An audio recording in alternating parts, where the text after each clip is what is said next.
Have you ever wondered what happens when an entitled responsibility dodger clashes with a woman who has an ice-cold mind? People say family is a safe haven, but sometimes it is a ticking time bomb waiting to ruin your life if you do not cut the fuse yourself. Let me tell you how I used my brother's own arrogance to set the perfect trap, stripping him of absolutely everything without uttering a single curse word. Hello to all the wonderful listeners of Vivian Revenge Stories. Thank you so much for tuning in today. Unfortunately, YouTube has recently disabled our channel's monetization, leaving us without the budget to keep operating. If you enjoy today's story, please consider supporting us with just $1 so we can pay our hardworking staff to cover their living expenses and continue creating stories for you. You can donate by scanning the PayPal QR code on the screen or clicking the PayPal link in the description or the comments of this video.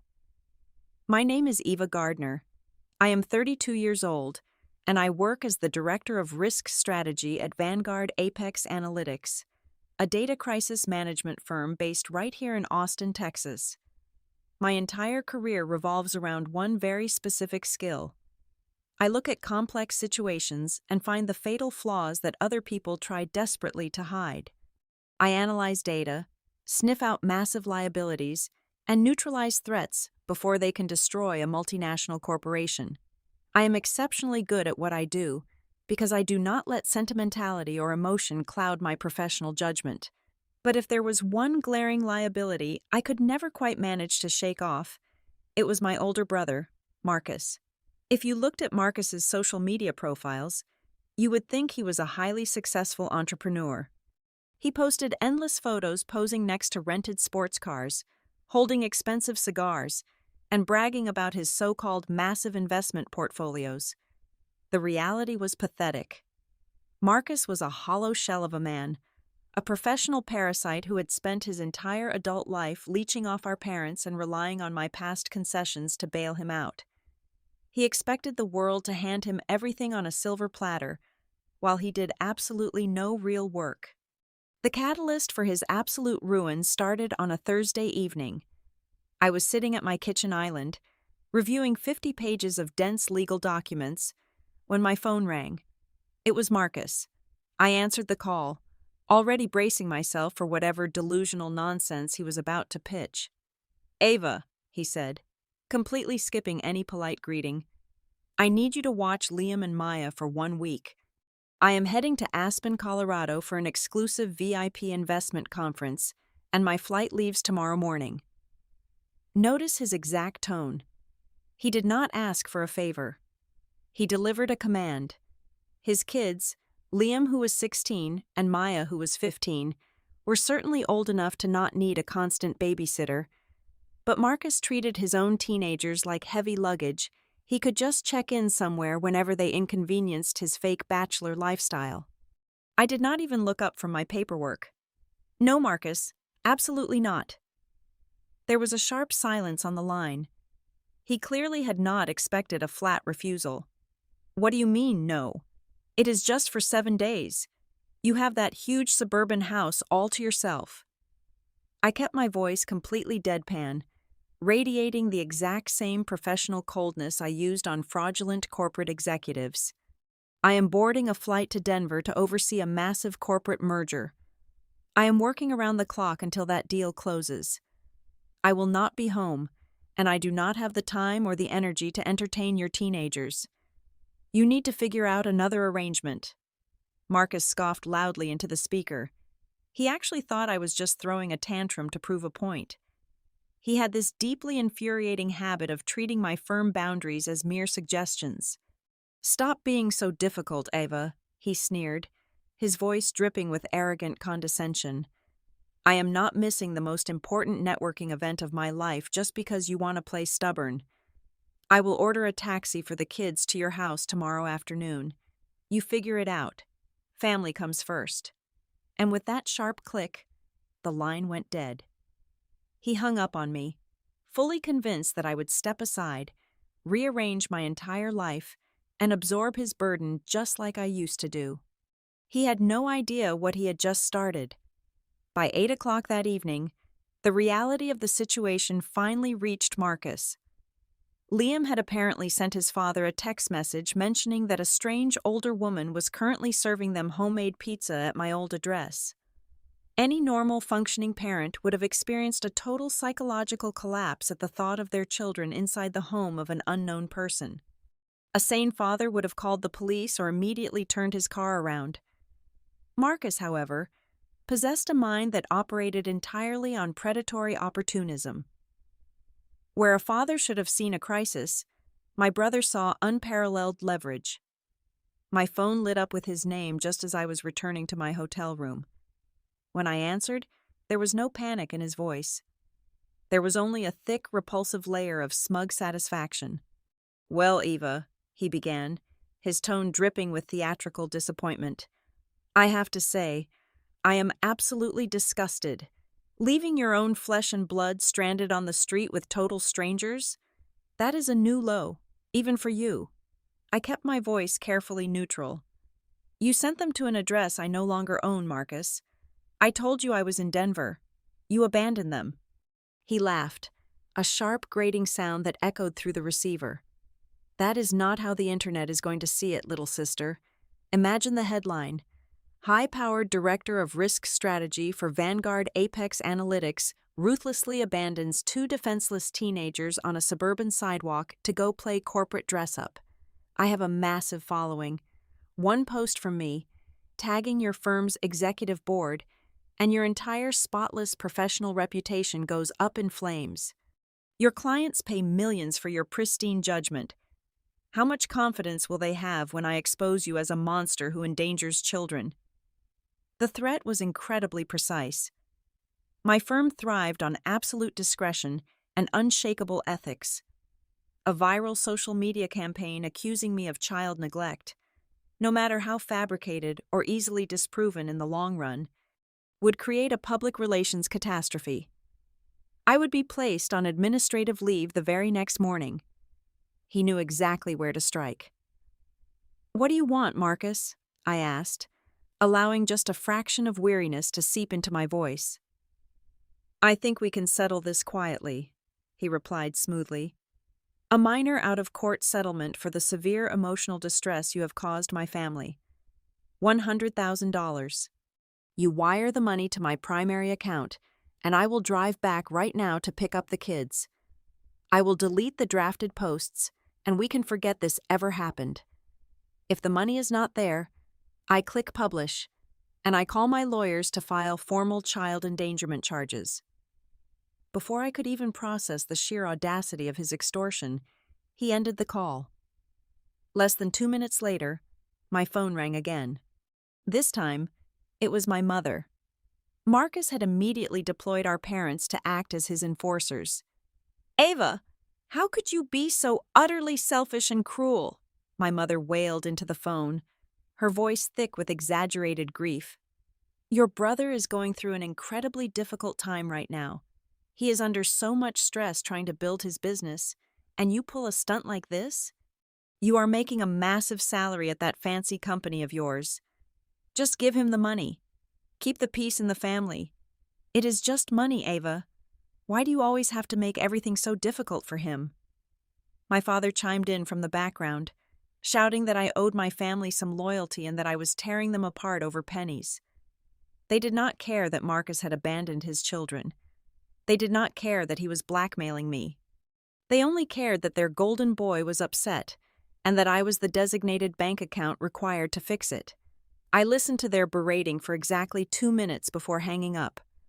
I sat in the silence of my hotel room, my mind shifting gears from familial annoyance to high-level threat assessment. $100,000 was an oddly specific demand. It was not a random number pulled from thin air for a quick vacation. It was a lifeline. Marcus was not just being greedy, he was desperate. He had hit a wall, and he needed a massive injection of liquid cash immediately to avoid some sort of impending disaster. I picked up the phone and dialed his number. When he answered, I deliberately pitched my voice higher, injecting a slight frantic tremble into my words. I needed to sound cornered. "Marcus, please," I pleaded, forcing a dramatic breath. "Do not post anything. I will pay you. But I do not have $100,000 sitting in a standard checking account. Most of my assets are tied up in corporate stock and restricted investment portfolios. I need time to liquidate the funds without triggering massive tax penalties. Give me exactly 3 days. There was a pause as his greedy mind calculated the victory. 3 days, Ava. Not a minute longer, or I destroy you. Thank you, I whispered, playing the part of the defeated sister perfectly. I ended the call and tossed the phone onto the bed. The fear vanished instantly, replaced by a cold, razor-sharp focus. Marcus thought he had trapped me. He had no idea that by demanding that money, he had just handed a professional investigator the exact thread she needed to unravel his entire pathetic existence. For the next 72 hours, my luxurious hotel suite in Denver transformed into a highly classified digital war room. I ordered a steady stream of black coffee, locked the heavy oak door, and booted up my encrypted company laptop. At Vanguard Apex Analytics, multi-billion-dollar conglomerates paid my firm exorbitant retainer fees to hunt down hidden liabilities, expose fraudulent executives, and neutralize catastrophic financial threats before they could hit the public markets. I was exceptionally good at pulling on a single loose thread until an entire corporate structure unraveled. Marcus was not a sophisticated corporate entity. He was a sloppy, arrogant amateur who had just invited an apex predator to audit his pathetic life. He wanted $100,000. I was going to find out exactly why. I bypassed the standard search engines and dove straight into specialized forensic data aggregator tools. I started with the absolute basics: public tax records, credit footprints, active civil litigation dockets, and geolocation data tethered to his digital footprint. The first layer of his illusion dissolved within 45 minutes. Marcus was nowhere near Aspen, Colorado.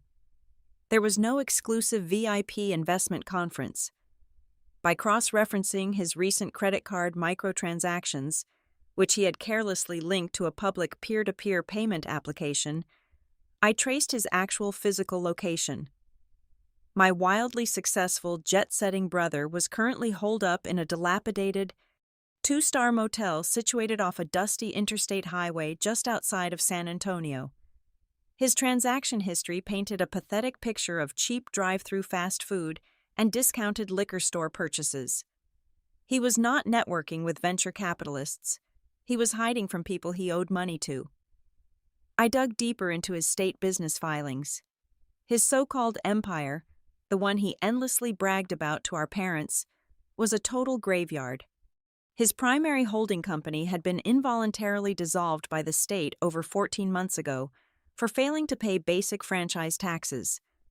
He was currently drowning in 7 active lawsuits from angry unpaid vendors and independent contractors.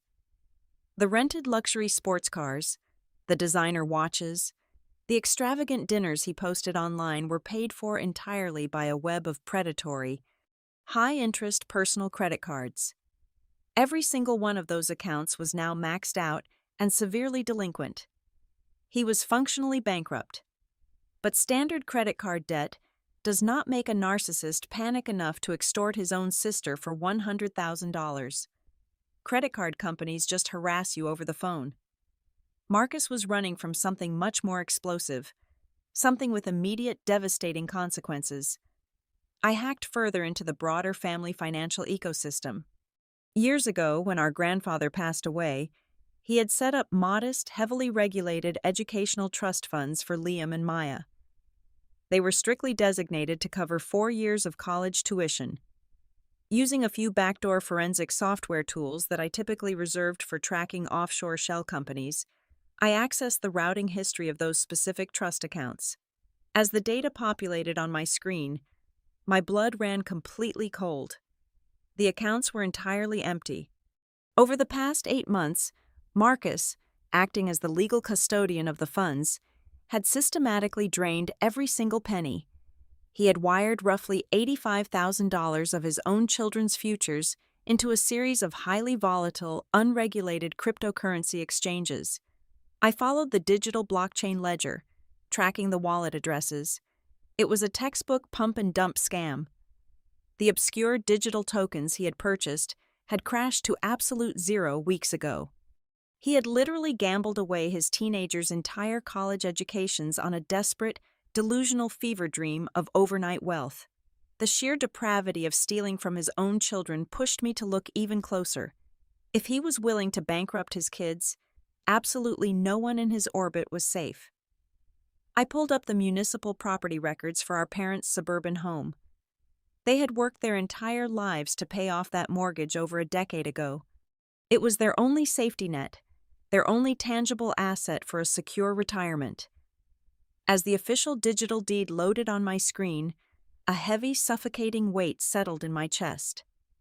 4 months ago, a massive secondary mortgage had been recorded against the property. The lender was not a traditional bank. It was a notorious, predatory private equity firm that specialized in high-risk, exorbitant interest loans designed specifically to trap desperate borrowers. The signature on the digital deed was my father's, but the designated disbursement bank account belonged exclusively to Marcus. The pieces snapped together with horrifying clarity. He had somehow manipulated our elderly, overly trusting parents into signing away the entire equity of their home. He likely spun some complex, high-pressure lie about needing a temporary bridge loan for a massive, guaranteed real estate investment return, promising he would pay it back in a month. They never read the fine print. The first massive balloon payment for that predatory loan was due in exactly 5 days. If that payment was missed, the private equity firm would immediately initiate foreclosure proceedings. That was the ticking time bomb. That was why he was suddenly demanding exactly $100,000. He was not just broke. He was days away from making our parents entirely homeless, and he intended to use my money to silently cover his tracks. I sat back in my ergonomic desk chair, the harsh blue glow of the laptop screen illuminating the absolute cold fury in my eyes. The sheer scale of his betrayal was breathtaking.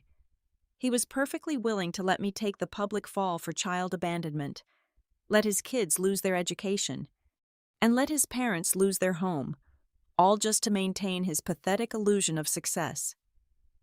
I picked up my smartphone and dialed Helena Frost. When she answered, I did not waste time with polite pleasantries. I laid out every single piece of financial evidence I had just uncovered. I detailed the empty trusts, the crypto scam, the forged mortgage, and the impending foreclosure. I could hear the sharp, dangerous intake of breath on her end of the line. The retired corporate litigator inside her instantly woke up, smelling blood in the water. Over the next 6 hours, my hotel room became a virtual command center. Helena and I collaborated seamlessly, combining my corporate data extraction skills with her ruthless, decades-long experience in litigation tactics. We meticulously drew up a legally binding contract, deceptively packaged to look exactly like a standard non-disclosure agreement. It was an ironclad, inescapable trap, woven with specific legal clauses that would force his hand, bypass any statute of limitations, and strip away every single lie he had ever told. We were not just going to stop his extortion attempt. We were preparing a net so tight, so legally flawless, that Marcus would have no choice but to face the absolute annihilation of his own making. Exactly 3 days later, at 7 o'clock in the evening, I sat at the head of a massive mahogany table inside the private dining room of the most exclusive steakhouse in downtown Austin. I had reserved the space under my corporate account, meaning I was footing the inevitably astronomical bill for what was about to be the most spectacular execution of my professional career. The room was softly lit by elaborate crystal chandeliers and completely soundproofed from the bustling main floor, creating a perfectly sealed arena for the night's events. I sat in absolute silence, watching the ice melt in my water glass, waiting. At 10 minutes past the hour, the heavy oak doors swung open, and the guests of honor arrived. Marcus walked in first, and the sheer visual comedy of his appearance almost made me break my carefully composed expression. He was wearing a sharply tailored navy blue suit, a crisp white shirt, and a silk tie. He looked every bit the triumphant billionaire he pretended to be on the internet, radiating an aura of total, unearned victory. He had clearly spent his morning at a high-end salon, sporting a fresh, perfectly styled haircut. He strutted into the room not like a desperate scammer on the brink of federal prison, but like a benevolent king arriving to graciously accept tribute from a defeated peasant. Our parents flanked him on either side, beaming with pride as if their golden boy had just cured a major disease instead of attempting to extort his younger sister. They took their seats, and my father immediately waved over the private sommelier to order a bottle of vintage red wine that cost nearly $800. Since they knew I was paying, they felt absolutely no restraint. Marcus leaned back in his plush leather chair, steepling his fingers together. He looked at me with a sickeningly sweet smile, dripping with fake magnanimity. "Well, Ava," Marcus started, his voice smooth and incredibly patronizing, "I want you to know that despite everything you put my children through, I am choosing to be the bigger person tonight. We are family, and family means forgiveness. I am willing to let your severe lapse in judgment slide, provided we handle our business efficiently tonight." I did not say a single word. I just let him talk, allowing his arrogance to inflate to its absolute maximum capacity. The silence seemed to embolden my mother, who reached across the table and placed her hand over Marcus's sleeve in a show of blind solidarity. "Your brother is being incredibly generous, Ava," my mother scolded, her tone thick with that familiar, exhausting disappointment she always reserved for me. "I hope you realize how lucky you are that he is willing to keep this private. Money is not as important as blood. Money comes and goes, but you only get one family. You have a highly paid job. You can always earn more. Marcus needs this capital to expand his operations, and keeping the peace is the absolute least you can do after your selfish behavior." My father nodded in agreement, taking a large sip of his expensive wine. "Exactly right. Just hand him the check, Eva. Sign whatever you need to sign so we can enjoy our dinner and put this ugly chapter behind us. Your brother has very important meetings to get back to." It was a masterful display of collective delusion. They were so deeply entrenched in the mythology of Marcus the Great that they could not see the hollow, terrified fraud sitting right next to them. But Marcus was getting impatient. The facade of the wealthy businessman was starting to crack under the invisible pressure of that looming foreclosure deadline. He needed that physical check in his hand tonight, and he was tired of playing the gracious victor. He reached into the inner pocket of his tailored jacket and pulled out a folded piece of paper. He smoothed it out onto the table and slid it across the polished mahogany toward me, followed by a heavy gold-plated pen. I glanced down at it. It was a homemade non-disclosure agreement, likely printed directly from some free legal template website he found during his motel exile. The formatting was atrocious, and the legal terminology was entirely meaningless. Marcus leaned forward, dropping the friendly brother act. His eyes narrowed, and his voice dropped to a harsh, commanding whisper. "Sign it. Sign the paper, hand over the $100,000, and I will not destroy your career. I will let you walk out of here with your reputation intact. You should learn to respect your elders, Eva. Now pick up the pen." The tension in the private room was thick enough to choke on. My parents watched me expectantly, waiting for my usual submission. They waited for me to lower my head, pick up the pen, and buy my way back into their fragile, toxic ecosystem. Instead, I leaned back in my chair. I reached for my crystal glass filled with ice water, raised it to my lips, and took a slow, deliberate sip. The ice clinked sharply against the glass, the only sound in the suffocating silence. I set the glass down gently. I did not even look at the gold pen. Before Marcus could open his mouth to scream his outrage at my defiance, the heavy wooden door of the private dining room clicked open.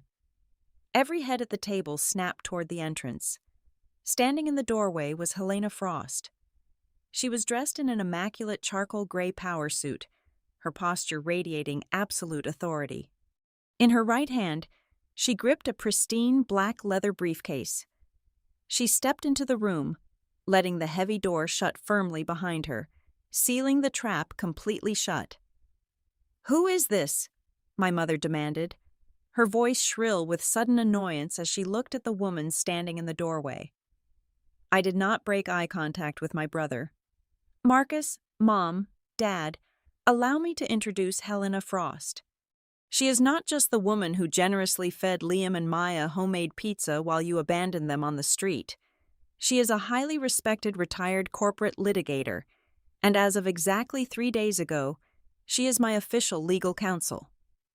Marcus blinked rapidly, his arrogant smirk faltering for just a fraction of a second before he forced it back into place. "I do not care who she is," he snapped, pointing a violently trembling finger at the useless piece of paper he had printed. "Sign the document, Ava. Hand over the $100,000 right now, or I make the post and ruin your entire life." "There is no check, Marcus," I said, my voice completely devoid of any emotion. "There was never going to be a check."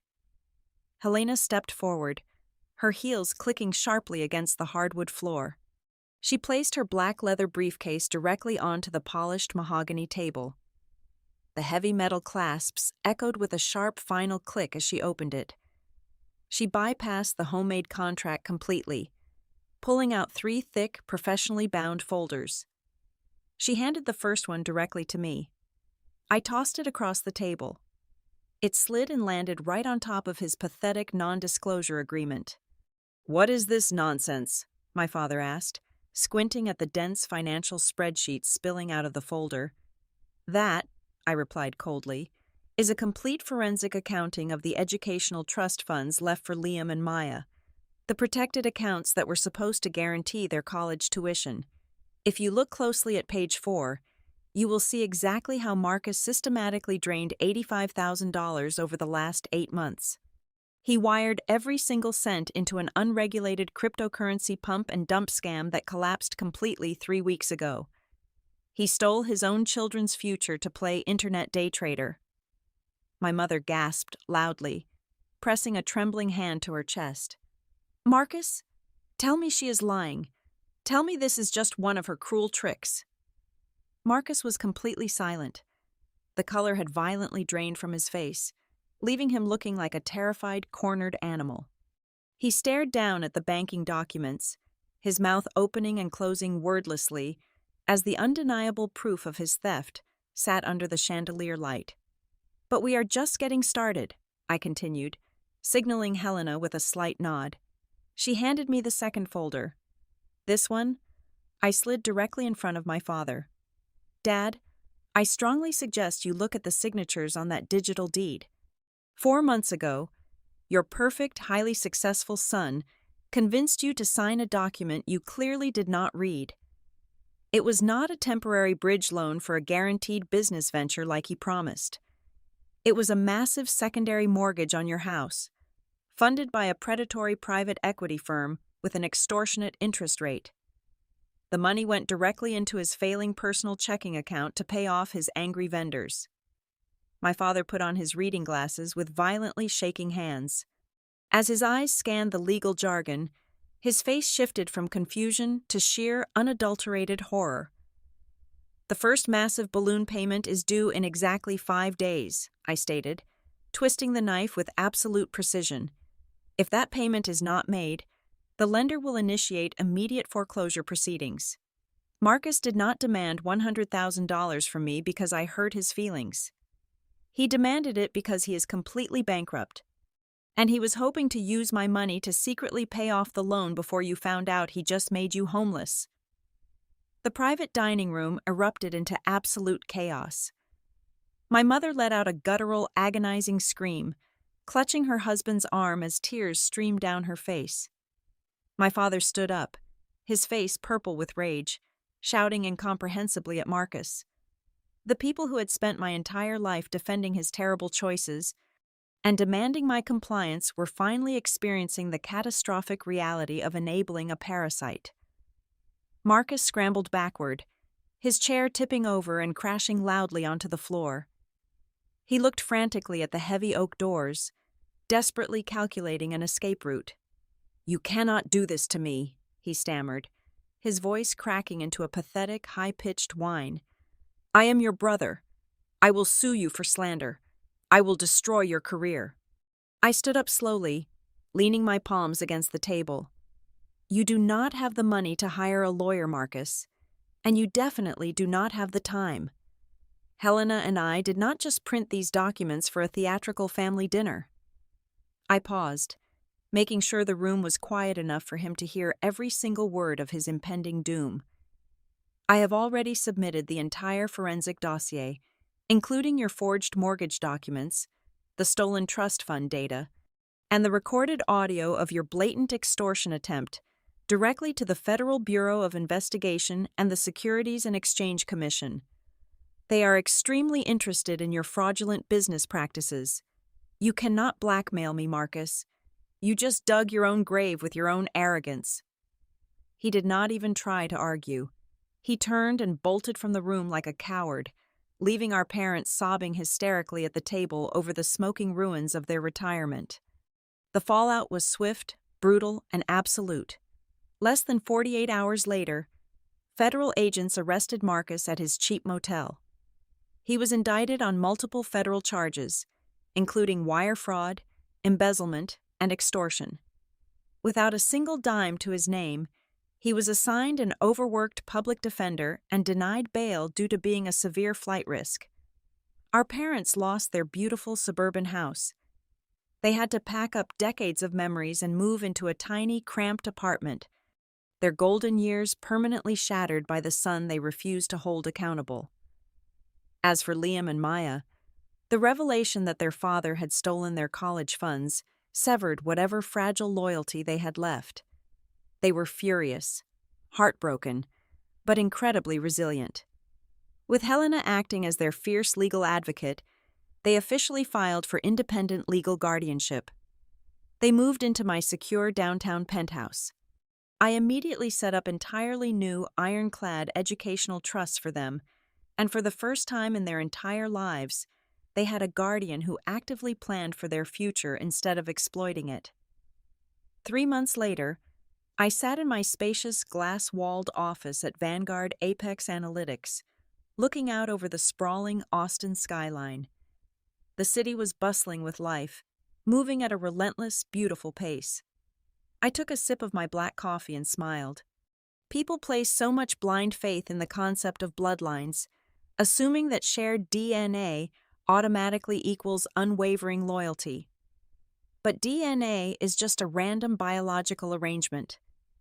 True family consists of the people who fiercely protect your peace, the people who build you up, and the people who never, ever use your kindness as leverage for extortion.